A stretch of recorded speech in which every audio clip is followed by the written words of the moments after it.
to my vlog. Today's vlog is laundry day. So, gusto ko lang po i-share sa inyo kung paano ko gagamitin yung inverter LG automatic po. Mga washing machine na nabili ko po last year. So, ngayon ko lang po siya nagawa ng vlog. At ngayon ko lang din sa inyo ma-share. So, kung may mga comment po kayo at experience sa washing machine na tulad ng brand na nabili ko, so comment down below lang po kayo kung talagang matipid po ba siya sa kuryente o kung ano man po yung experience nyo. Hi guys! Ito nga pala yung LG Smart Inverter na binili ko. So LG yung brand na binili ko. Actually mga September last year ko siya nabili. Ngayon lang ako nagkaroon ng time na ma-vlog, ma-share sa inyo kung paano siya gamitin. So, ito yung instructions niya kung paano siya gamitin. Then, 8 kilogram na rin po yung pwede nating malabhan dito sa loob. So, ito, bubuksan ko siya. Actually, maganda po yung pinaka parang salamin nito kasi sobrang kapal. Hindi siya yung manipis lang. Pero pag ginagamit ko kasi to, pag tinatakpan ko, tas inaangat ko, nagdadahan-dahan pa rin ako kasi salamin siya. Medyo para tumagal yung pinakatakip niya. Tas ito na rin po yung instruction about dun sa filter. May another instructions dito. Tas ito yung model ng LG na binili ko.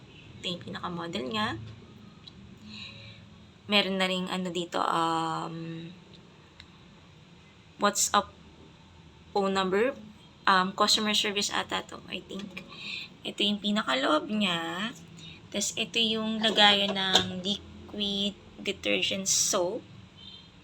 Or pwede rin gumamit ng powder dito. Pero ako kasi mas preferred ko yung liquid soap.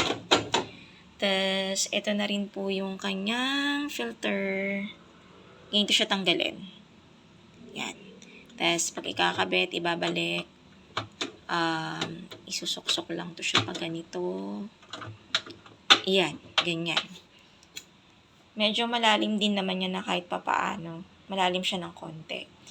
Tapos, dito sa gilid, pagkakatanda ko dito ata yung fabric conditioner. Pero kasi ako pang naglalaba ako, dito ko na siya nilalagay.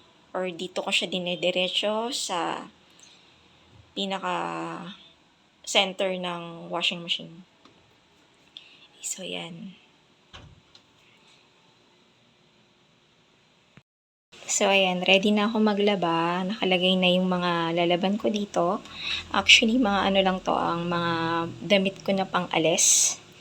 So, ayan. Tapos, tatakpan ko na siyang ganito. And then, pag mag-i-start, so, i-click siya dito pag mag-i-start. And then, meron kasing dalawang instruction dito. Naka-program 1, tsaka program 2. Then, normal wash lang ng clothes. Then, kapag naka-wool, ito yung mga clothes na maninipis.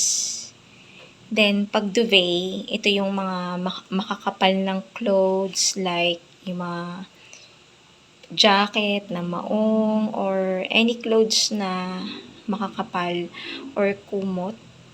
So, ito meron din siyang school care. Then, ito naman yung part na to. Ito yung mga naka-pro wash na pang normal. Pwede rin siyang pang quick start. Quick start kung gusto mong mabilisan yung paglalaba. And then, nakalimutan ko na kung para saan tong EcoSave eh. Tapos, itong tab clean kapag nilinisin na yung automatic washer. Then, meron ditong tatlong parts. Merong pang high, mild, and low. Ito yung sa spinner nga. Yung kung gaano siya kalakas mag-iikot. Then, rinse kung gusto mong 3 beses sa anlawan, 2, 1. Tapos dito, wash Depende sa inyo kung ilang minuto mo siya lalaban. Then, meron din siyang water level, beeper. Then, ito, soil level. Hindi ko sure kung para sa sabon ba to or what. Kalimutan ko na actually.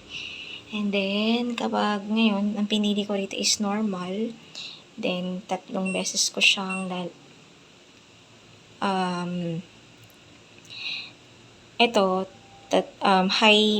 high spin yung pinili ko. Then, 3 beses siya anlawan. Then, iset natin siya to 10 minutes. Kasi hindi naman masyadong marumi yung mga pang-alis kong damit. And then, pinili ko is water level na 4. And then, natin dito heavy. Yan. Tapos pag mag-i-start, dito lang din siya pipindutin ulit. I-start ko na po siya. Yan. So, naka-start na yan. Then, makikita nyo mamaya is may babagsak na water doon. Dito sa may bandang lagayan ng... Oops, wait lang. Nakalimutan ko yung laundry. So, nakalimutan ko yung laundry soap. Wait lang, patayin muna natin. Excited lang maglaba. So, ito yung nakalimutan kong liquid detergent soap.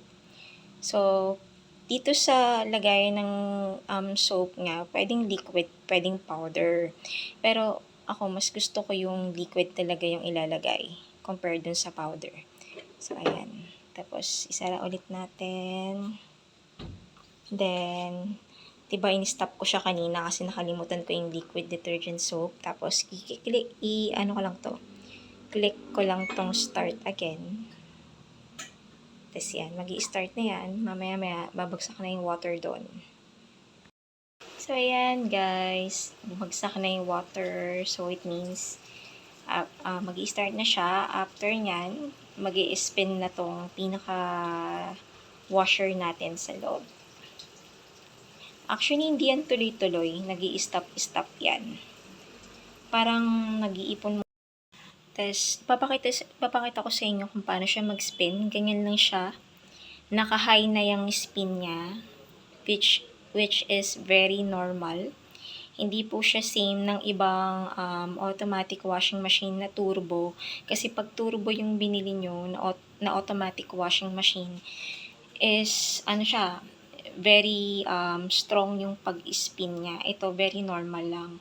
So, nakikita nyo, konti pa lang yung water level. Actually, nag-i-stop yan. Tas yan, ayan. Magbubuhos na naman ng another water level. Then, spin. Tapos, another water level ulit. Hanggang sa ma-reach niya yung senet ko na 5 water level lang. So, ganyan na siya. Normal lang. So, sa akin, okay lang na ganito ka-normal yung pag-ikot. Kasi, hindi naman masyadong marumi yung clothes na nilaban ko. Tapos, ayan, panibagong water na naman. So, ako, ang ginagawa ko kasi, pag sobrang dumi ng mga clothes, hindi ko muna siya dinadirect dito sa automatic washer namin. Binababad ko muna siya sa any brand na powder soap, mga 30 minutes. Lalo na pag mga kumot, curtain, punda, or pag alam mong sobrang dumi nung damit, binababad ko muna siya. Hindi ko siya dinadirect dito sa washing machine. Yan. So, medyo magastos ako pagdating sa sabon. May liquid soap na may powder soap pa. Pero dito sa automatic washing machine, so, mas gusto ko na liquid. Kahit na pwede siyang gamitan ng powder soap.